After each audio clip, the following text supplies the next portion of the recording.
Good morning, MUIDS. I'm Ty from 1201, and I'm here in the studio today with Mint from 1207. We're from the Broadcasting Club, and we're here every Wednesday from 7:45 to 8:15. So, don't forget to tune in for your weekly content and entertainment. As a reminder, if any teachers are listening at this point, we know you're in a meeting right now, so feel free to switch off the PA system in your room. You can do that using the neat little volume knob right next to one of the doors. By the way, if anyone's interested in contacting us, feel free to fill out the Google form in the Homeroom Hub. Or you can also contact us by Instagram at MUIDS Broadcast. Moving on, let's get on to today's announcements. So, as you may know, today is day D, December 6, 2023, which means 19 days left till Christmas. As you can see, our library is decorated with the Christmas tree and some tinsel garlands.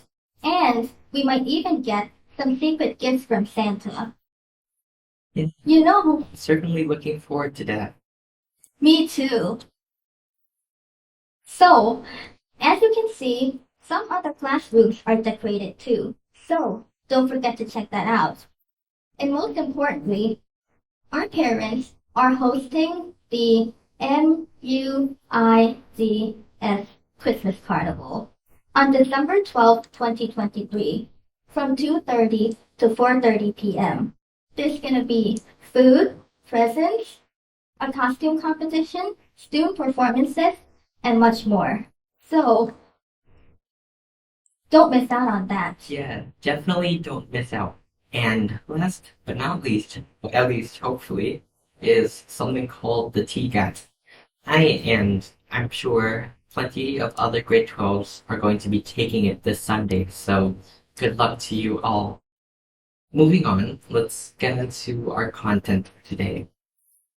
Imagine that you spent over $1,000 on a laptop, maybe an expensive MacBook, or I don't know, what laptop do you use? I guess my brand is Dell or something? Okay, imagine that your laptop just suddenly doesn't hold a charge, meaning that even though you've charged it for like half a day, it ends up still not being able to be used over like 20 minutes. Without a new battery, you're practically attached to an outlet. You need to constantly be plugging it in, right? Yeah, that happens to me quite often. And I think that it's wildly inconvenient, and according to everyone else, they agree too. So, it turns out though that a battery is impossible to install in most laptops these days, at least easily, because you have to do screws, you have to go through glue, all that stuff. So, which leads us to a point. No, currently, it's pretty much very hard to change or repair any laptops, any electronic devices, all of those stuff right now. So you're usually forced to drop a bunch of money, such as, I don't know, another 2,000 US dollars on a new laptop. Even though this is a near universal experience, whether it involves normal electronics or perhaps even your car. And of course, as products get more difficult to repair, a growing right to repair movement has been pushing for legislation or laws that require access to repair tools. And this is the reason we're talking about this actually, because last week, President Joe Biden signed an executive order that pushes the Federal Trade Commission to make third-party product repair easier. But that's just part of the larger issue. So let's look into why this matters, maybe. Well, but what is the right to repair? So, the idea behind the right to repair is in the name. So, if you own something, you should be able to repair it yourself or take it to a technician of your choice. People are pretty used to this concept when it comes to older cars and appliances. But right to repair advocates argue that modern technology, especially anything with a computer chip inside, is rarely repairable. Fourth, legally, American shoppers are mostly already allowed to repair whatever they buy. And of course, those apparently quote unquote warranty voiding stickers that you've probably seen on gadgets are bogus under the I can't read this. What is it called? Magnuson-Moss Warranty Act.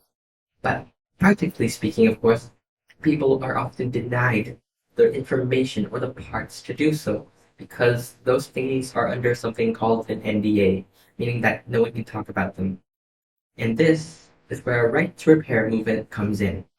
The Repair Association, a right to repair advocacy group, or basically a group pushing to have right to repair, is has several policy objectives, including some that can be corrected with laws and others that require small shifts in buyers' expectations.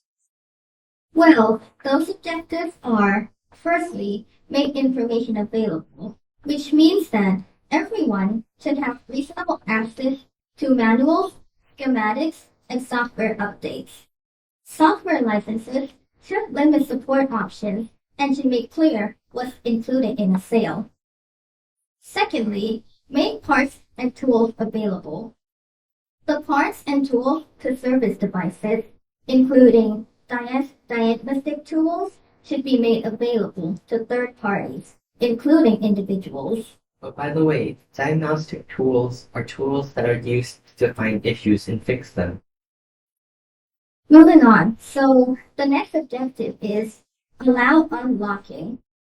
The government should legalize unlocking, adapting, or modifying a device so an owner can install some custom software. Of course, this is actually a very hot topic right now, with Apple's App Store being put under heavy criticism, and some saying that it's a monopoly. But that's a topic for another day, so stay tuned for that. Now, our final objective is accommodate repair in the design, which means that devices should be designed in a way as to make repairing possible. Yeah, this is actually the biggest one because, as you may or may not know, right now, many brands and many models of devices, although I'm naming no names, most manufacturers use unremovable studs in the manufacturing process, which makes opening up these products either impossible without damaging something or highly difficult. Highly skilled people can only do it. Anyway, of course, let's get back to our topic, which are the objectives. The first two main objectives are included in the right to repair legislation proposals and software licensing, or like license keys for various stuff, is where the laws get strange though. But for now, there's an exemption in the DMCA, also known as the Digital Millennium Copyright Act, that makes it legal to jailbreak devices such as phones, speakers, appliances, and nearly everything else. This exemption, theoretically, that's the key word here, theoretically, allows a device to run custom software which can extend its life or functionality if the manufacturer abandons that device. Personally, I've made good use of this in some of my devices as my phones, but just because some of these modifications are legal doesn't mean that they're all possible, and manufacturers or the people who make our devices routinely push out updates to block jailbreaking. And of course, the last core idea is designing with repairability in mind, and it's less about enacting laws and more about shifting expectations. According to Gay Gordon Ryan, executive director of the Repair Association, he notes that although currently proposed, right to repair focuses on the first two objectives. And quote, there's obviously a lot of the other work that needs to be done to make sure that we stop making things that can't be fixed. One potential way to tackle the design problem comes from France's repairability index, which assigns repairability scores in hopes of shifting buyer behavior. In this global economy, any company that wants to sell its product in France needs to submit its product scores on that index. The closest equivalent in the US is the EPEAT registry, which doesn't put as robust of a focus on repairability in its sustainability scores. Repair advocates focus more on just consumer technology too, as they have also highlighted the need to repair John Deere tractors, medical equipment, and more. This topic is also very hot right now. And it was also very hot during the pandemic, actually, because medical equipment was in short supply, and so were tractors. This was actually one of the factors which pushed the right to repair movement to where it is today. Also, when we're talking about the right to repair movement, some people may ask the question, why should we care? Do people even need the right to repair? Well, more and more products are easily repairable, of course. So a product may be pretty much impossible to open up without destroying it.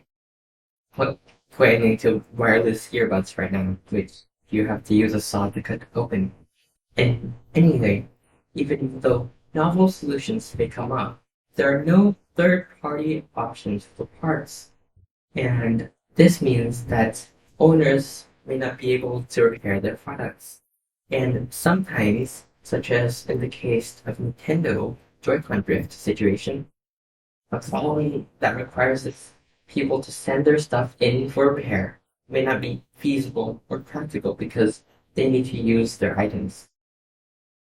Anyway, after going on all these tangents, I need to get back to the script, right, Min? Yeah. Okay, she's glaring at me right now. I can feel it. No, I'm not. I don't believe you. Anyway, even appliances, along an icon of repairability, are utilizing computer chips, becoming potentially more difficult to fix down the road. So, intentionally or not, manufacturers employ all sorts of tricks that make repairing difficult, such as using proprietary screws, declining to publish repair documentation, or gluing parts together. Sorry to interject. For those who are wondering, proprietary means items that aren't allowed to be sold elsewhere, like trade secrets. Wow. So, sites like iFixit, which also sells some of our favorite repair tools, have sprung up over the years to offer product teardowns and documentation for user repair. But a single company or handful of dedicated YouTube tutorial creators can only make so much documentation to cover the sea of products that exist today. But there is hope that with increased repairability, the world will see less e-waste. You can't make them last if you can't make them work, said Gordon. Anytime a manufacturer says they are being good to the environment, and then they refuse to let you fix your stuff, just cry foul, said Nathan Proctor, Senior Right to Repair Campaign Director at the U.S. Public Interest Research Group. And consumer advocacy group agrees that we shouldn't be recycling usable technology. We shouldn't recycle it, but we should reuse it. And that's better for the environment. An easy layup in this department for most companies would be offering the same way to replace the battery.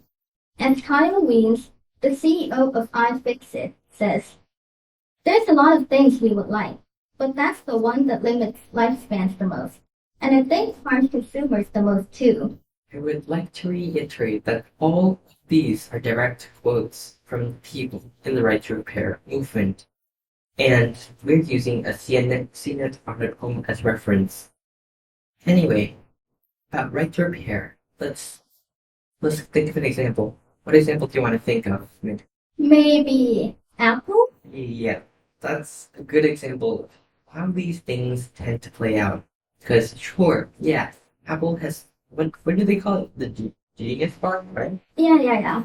The Genius Bar for repairs. But not every city in the world or in a single country, take for example Thailand, has a proper Apple store. Well, and in rural areas like I don't know my hometown, driving to one might take hours, like multiple hours even. And after years of pushback because of this, Apple has finally opened its iPhone parts and tools to third-party repair shops. And of course, it extended it to MacBooks in 2020. But even then, Apple continues to make computers that aren't easily upgradable, repairable by buyers after their purchase, and their repair program costs pretty much the same as getting a new device in most cases if it's a serious issue. This is where right to repair legislation would ensure that at the very least, Apple would be required to make those repair parts and tools open and available alongside with basic documentation to everyone. But that isn't to say that Apple is the only one who's in the wrong here. Weems points to Samsung as another culprit. In a quote by Weems, he states that if you go to a local repair shop with S11, which is of course a phone model, and if you say, will you fix it? They'll say, well, we could, but it's so expensive that you don't want to bother.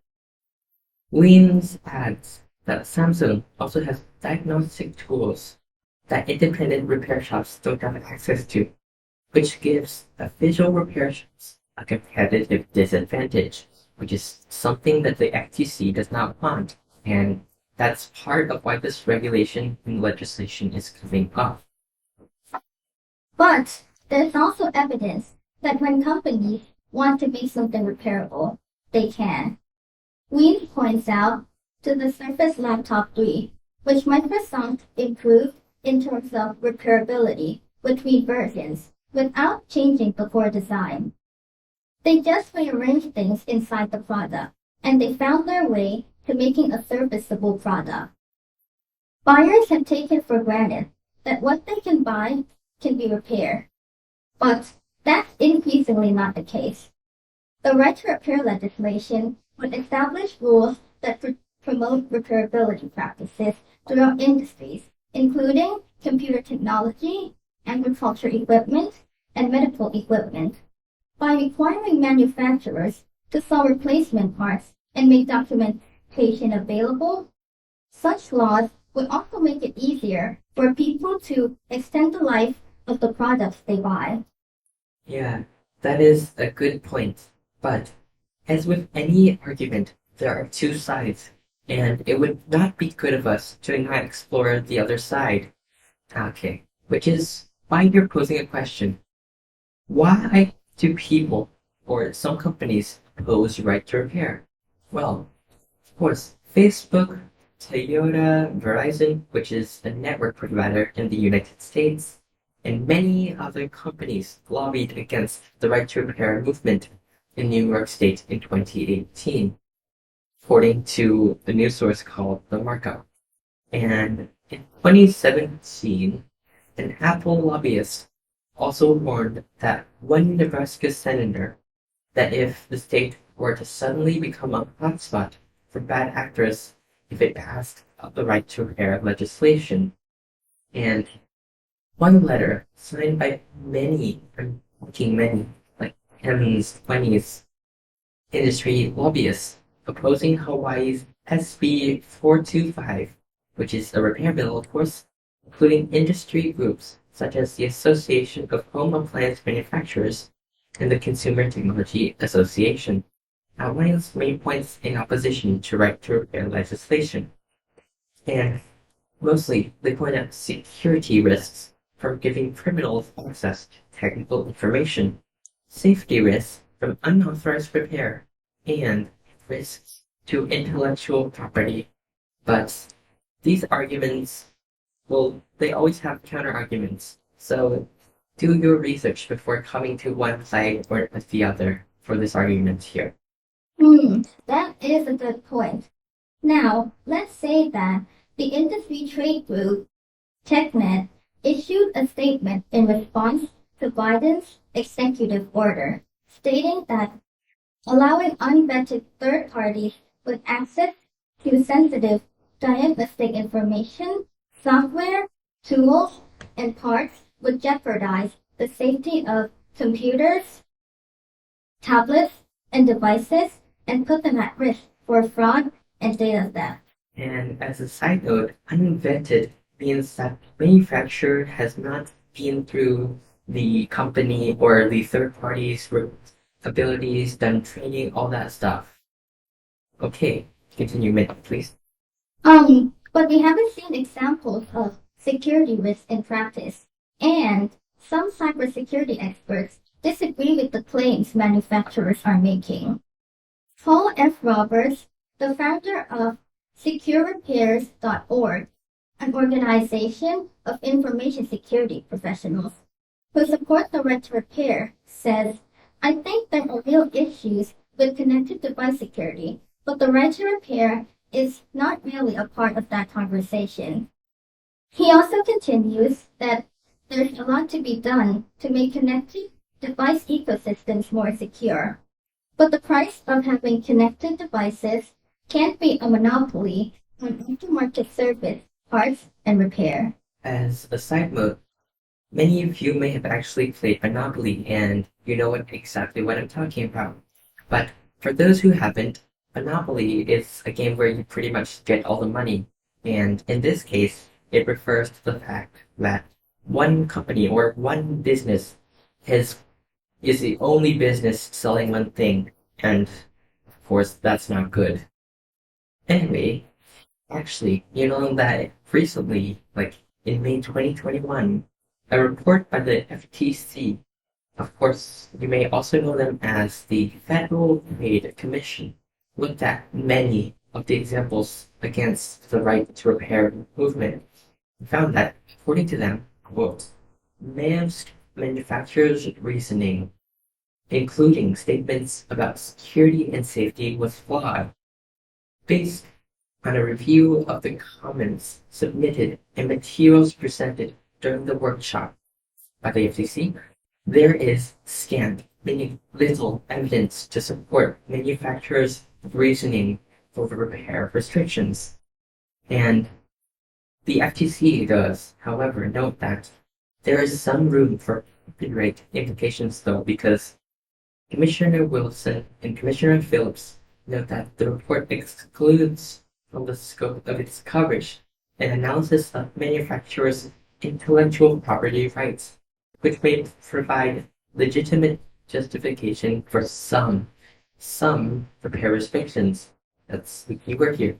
But, you know, we started with Biden's executive order, so let's end with that, I guess. What will Biden's executive order do? Well, the executive order covers all sorts of consumer protections related to airlines and broadband, but focuses on only one part of the right to repair objective, independent and DIY repairs. A fact sheet accompanying the order says it encourages the FTC to limit powerful equipment manufacturers from restricting people's abilities to use independent repair shops or do DIY repairs, such as when tractor companies block farmers from repairing their own tractors. But how the FTC interprets this direction is yet to be seen. On July 21st, the FTC will vote on whether to issue a new policy statement, which, if approved, will offer a better idea of the scale of the Commission's rules. Hang on. Anyway, Weems also points out to the eyeglass as a potential way to understand how the FTC might approach right to repair.